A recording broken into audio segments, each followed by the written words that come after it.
Hello बच्चों, वापस से आपके लिए लेके आया हूँ एक बहुत ही अच्छा चैप्टर जिसका नाम है रानी। और ये स्टैंडर्ड नाइन्थ के हिंदी के अंदर बहुत ही अच्छा एक रेखा चित्र है। लेखिका का नाम है महादेवी वर्मा। और इसके अंदर हम एक घोड़ी के बारे में जानकारी ले रहे हैं। इससे पहले का जो हमारा वीडियो है जिसके अंदर हमने आपको रानी के बारे में बताया, हमने उसको दो पार्ट में इस वीडियो को बनाया है, 1 और 2। ठीक है, तो इसके अंदर हम क्या करने वाले फिर, तो हम इसके अंदर करेंगे आपके लिए क्वेश्चन आंसर्स एंड साथ साथ में करेंगे ग्रामर भी। तो शुरू करते हैं आज का बहुत ही खूबसूरत सा चैप्टर एंड उसके क्वेश्चन आंसर, जिसमें सबसे पहले लॉन्ग आंसर को लिया जाता है। इसके अंदर लॉन्ग आंसर बहुत ही ज्यादा इंपॉर्टेंस है और इसके कारण से हमने इसमें से सबसे ज्यादा आपके लिए लॉन्ग आंसर बना रखे हैं। काफी सारे विद्यार्थी मित्र या काफी सारे स्टूडेंट्स हमें ये कहते हैं कि सर लॉन्ग आंसर हमेशा ज्यादा होते हैं, हम क्या करें? कुछ नहीं करना है, थोड़ा सा वीडियो को स्किप कर देना है। कहते हैं ना कि प्राप्त किया हुआ ज्ञान कहीं ना कहीं कभी ना कभी जरूर काम आता है। तो शुरू करते हैं लॉन्ग आंसर से। महादेवी वर्मा तथा उसके भाई बहन की क्या इच्छा थी? पिताजी ने उसकी इच्छा कैसे पूरी की? तो उसका उत्तर है, महादेवी वर्मा तथा उसके भाई बहनों की घोड़े सवारी करने की बहुत इच्छा थी। कुछ दिनों के बाद बच्चों ने देखा कि उसके बरामदे यानी कि जो कंपाउंड है उसके अंदर एक छोटा सा टट्टू लाकर बांध दिया गया है। उसकी मालिश और खिलाने पिलाने और घुमाने फिराने के लिए एक छुट्टन नाम का साइज साइज एक नौकर की अलग अलग प्रकार के होते हैं। जैसे माली होता है, घर के अंदर जो रसोई करते हैं उसको महाराज कहते हैं। तो जो घोड़े उन सब की देखभाल करते हैं ना, उस नौकर को साइज कहते हैं। तो घुमाना फिराना, खाना खिलाना और पानी पिलाना, मालिश करना, उसके लिए एक छुट्टन नाम का साइज भी रख दिया था। और ये टट्टू बहुत ही सुंदर और आकर्षक घोड़ी थी। बाद में उसे सबने मिलकर ताज रानी और फिर सिर्फ ताज निकाल के रानी कहने लगे। इस प्रकार पिताजी ने घुड़सवारी करने के लिए बच्चों की इच्छा पूरी कर दी थी। क्वेश्चन नंबर 2, महादेवी ने रानी का कैसा शब्द चित्र खींचा है? That is the most important question. बच्चों खास याद रखिएगा, क्या क्या चीजें हैं उसको दिमाग के अंदर सेटअप करिए कि आपके सामने समझ लो कि एक सुंदर सी घोड़ी खड़ी है। ठीक है, अब कैसा उसका रंग है? तो हल्का चॉकलेटी रंग का है। फिर उसका रंग इतना चमकीला था कि उसका हमारी एक बार नजर डाले ना तो नजर भी फिसल जाती थी। उसके खड़े कान के बीच माथे पर अयाल का गुच्छा झूलता रहता था। उसकी आंखें बड़ी ही काली और साफ और पारदर्शी थी। उसके नथुने जो नाक के ऊपर होते हैं ना उसको नथुने कहते हैं, जीभ और होठ गुलाबी और दांत उजले थे, सफेद थे। उसके मजबूत दांत लोहे की लगाम चबाते रहने को भी घायल कर सकते थे। उसकी पीठ ऊंचाई से अधिक थी और पैर सुडौल और मजबूत थे। उसकी सघन पूंछ मोर छल जैसे लगती रहती थी। और इस प्रकार महादेव वर्मा ने पूरे का पूरा रानी घोड़ी का बहुत ही आकर्षक तरीके से सब्ज चित्र बताया है। इसमें उसका रंग बताया है, चमकीला रंग, अयाल, नाक, जीभ, होठ, नथुने, दांत, पूंछ, सब कुछ कवर किया है ना। तो अच्छी तरह से उसको आप डिस्क्राइब करिएगा। ठीक है, नाउ क्वेश्चन नंबर है 3, रानी बच्चों के मनोरंजन का साधन किस प्रकार बन गई? तो यहाँ पर हम उसका भी आंसर बनाया है। रानी जब आई तब सब कुछ कुछ दिनों तक बच्चे उससे नाराज रहते थे, किंतु धीरे धीरे करके उसकी नाराजगी दूर होने लगी। वे उसकी गर्दन पे झूला झूलने लगे, उसके कानों और अयाल में फूल खोसने लगे। वे उसे बिस्कुट और मिठाइयाँ खिलाने लगे। धीरे धीरे घोड़ी पर सवारी भी करने लगे और घोड़ी भी बच्चों के बहुत ही स्नेह करती थी। वह बच्चों को न देखती तो बेचैन होकर पैर पटकने लगती और हे करके हिननाने लगती थी। इस प्रकार से रानी के साथ मित्रता स्थापित करने के लिए बच्चों ने अनेक प्रयास किए थे। नाउ फोर्थ क्वेश्चन है, रानी का पेट चीरने का प्रस्ताव क्यों विफल हो गया? रानी ने एक बच्चे को जन्म दिया था। नौकर जिसका नाम रामा था, उसने बताया था कि अभी एक और बच्चा रानी के पेट में है। बच्चों को लगा कि अगर हम रानी का पेट चीरकर एक बच्चा और निकाल ले तो सवारी में सुविधा हो सकती है। रानी महादेवी के पास रहेगी और भाई और बहन दोनों छोटे घोड़े पर बैठेंगे। यह सोचकर महादेवी का भाई एक दिन दोपहर को चाकू लेके आ गया। चाकू देखकर महादेव जी की हिम्मत ने जवाब दे दिया कि नहीं यार, मुझसे तो नहीं होगा। पेट चीरने के बाद उससे सिलने का उपाय किस प्रकार से पास था नहीं कि चलो चीर तो देंगे, एक बच्चा तो निकाल लेंगे, उसको स्टिचेस कैसे करेंगे, है ना। इसलिए रानी का पेट चीरने का प्रस्ताव विफल हो गया। और लास्ट क्वेश्चन है, बच्चों को रानी के शिशु पर क्रोध क्यों आया? बच्चे रानी से बहुत प्रेम करते थे। एक दिन वे सवेरे उठे तो देखा कि एक घोड़े का बच्चा भी रानी के पास खड़ा है।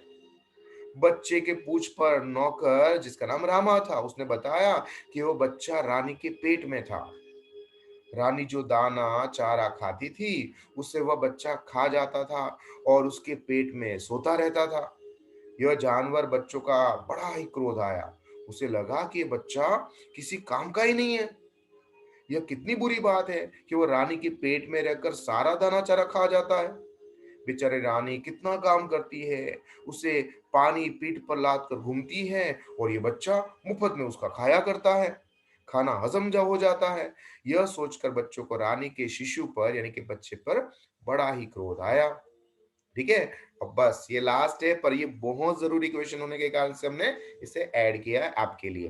पर इसका भी आप उसके हिसाब से लिख सकते हो, रानी के चरित्र चित्रण के हिसाब से। पर इसमें बहुत अच्छी तरह से शॉर्ट एंड स्वीट है, तो आप इसको भी देखिएगा कि रानी एक छोटी और सुंदर घोड़ी थी। उसका स्वभाव सरल और स्नेहपूर्ण था। परिवार के बच्चे उसके साथ दिल खोल कर खेलते थे और उसके घर में जो नेवला था उसकी पूंछ में झूलता था। एक कुतिया थी जिसका नाम रोजी था, उसकी पीठ पर चढ़ती और उतरती थी। कभी कोई बच्चे को मारती नहीं थी और स्वाभिमान जाग उठता था तो हमेशा वो शांत ही रहती थी। कोई बच्चा उसकी पीठ पे गिर जाता तो हमेशा बड़ा ही प्रायश्चित यानी कि पश्चाताप करती थी। उसकी सूझबूझ से सोने के खोने के बहुत ही यानी कि जो सोने का जो कड़ा था जो गुम गया था उसके बड़े छोटे भाई का, वो भी उसने ला के दिया था। ये सारे गुण के कारण से रानी के परिवार के उसने सबका दिल जीत लिया था। ठीक है। नाउ बात करेंगे टू लाइन आंसर। अच्छा बच्चों, याद है ना, राइट हैंड साइड में लेखक और साहित्य प्रकार एंड चैप्टर का नाम जरूर लिखिएगा। ठीक है।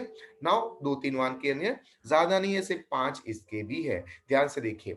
गधे पर बैठे अंग्रेज बच्चे के बारे में रामा ने क्या बताया?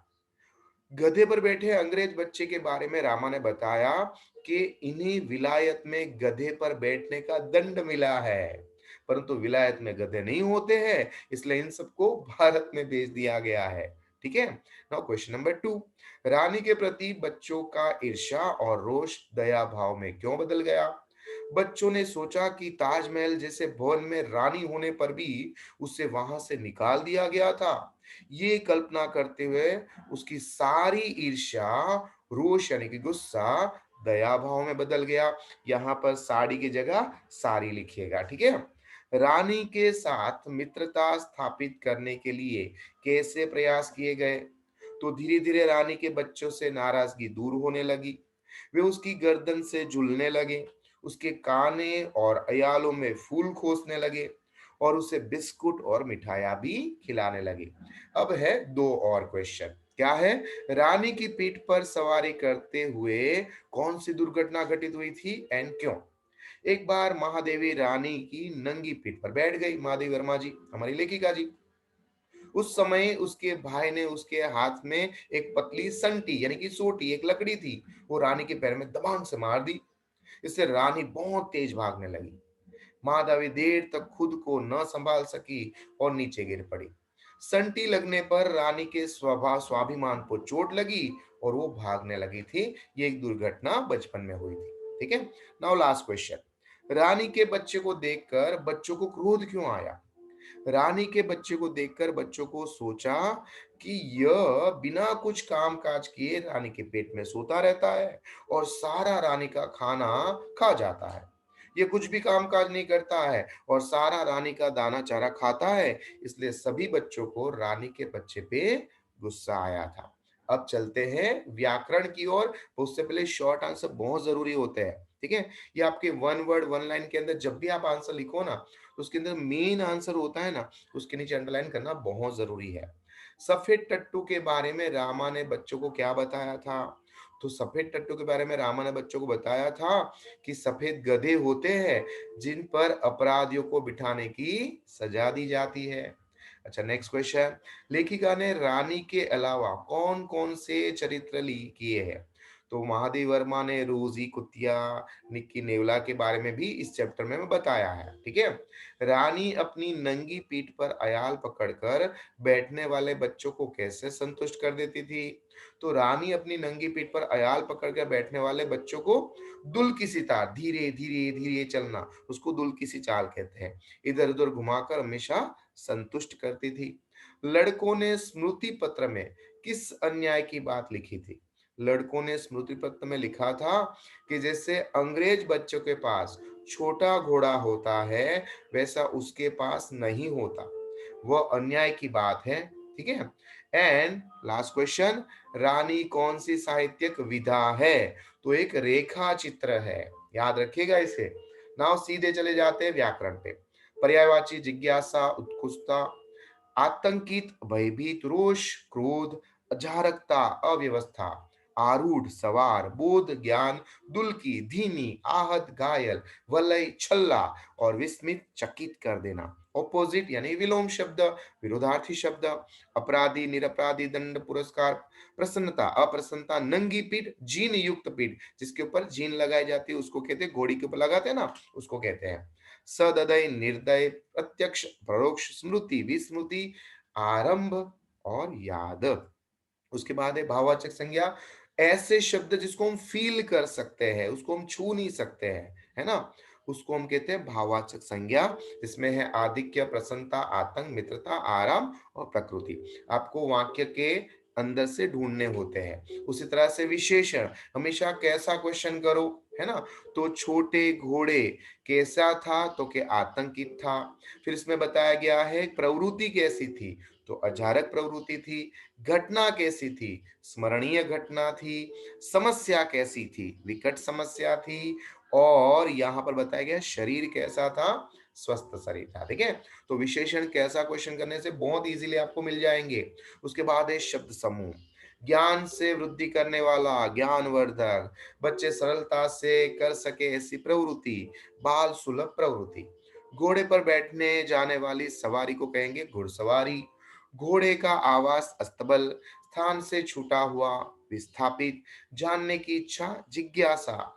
घोड़े की मालिश, खाने पिलाने की देखभाल करने वाला, साइज। जो दिख ना सके, अदृश्य, आंखों के सामने, प्रत्यक्ष, सिंह की आकृति वाला, सिंहासन। और लास्ट है दैट इज मुहावरे का सही अर्थ, आंखों में बसना, हृदय में समाना, जवाब दे देना, अंत हो जाना, कान खींचना, चेतावनी देना, बिछोने पर पड़ा रहना, बीमार रहना, और देश निकाला कर देना, यानी देश द्वारा अस्वीकृत कर देना। तो इतना बढ़िया ये क्वेश्चन आंसर्स है, इसके अंदर ग्रामर है। देखो, अगर चैप्टर आपको बड़ा लग रहा है तो कोई प्रॉब्लम नहीं है, यही वीडियो को वापस से दोहराओ। इसके अंदर महेंद्र सर आपके लिए एक बार, दो बार, तीन बार, सुबह हो या शाम, रात हो या दिन, कभी भी आप कहीं से भी ये आंसर को सुन सकते हो, लर्न कर सकते हो, इसको ऑफलाइन कर सकते हो, वापस से सुनो, वापस से लर्न करो, और अच्छे मार्क्स लाके मुझे जरूर अपडेट करिए कि आपके कितने अच्छे मार्क्स आए हैं, ठीक है। तो तब तक मुझे आज्ञा दीजिए। इसी तरह से घोड़े की तरह मैं भी आपका वफादार, आपका मित्र, आपका दोस्त, आपका गुरु, Mahendra Joshi. Thank you very much.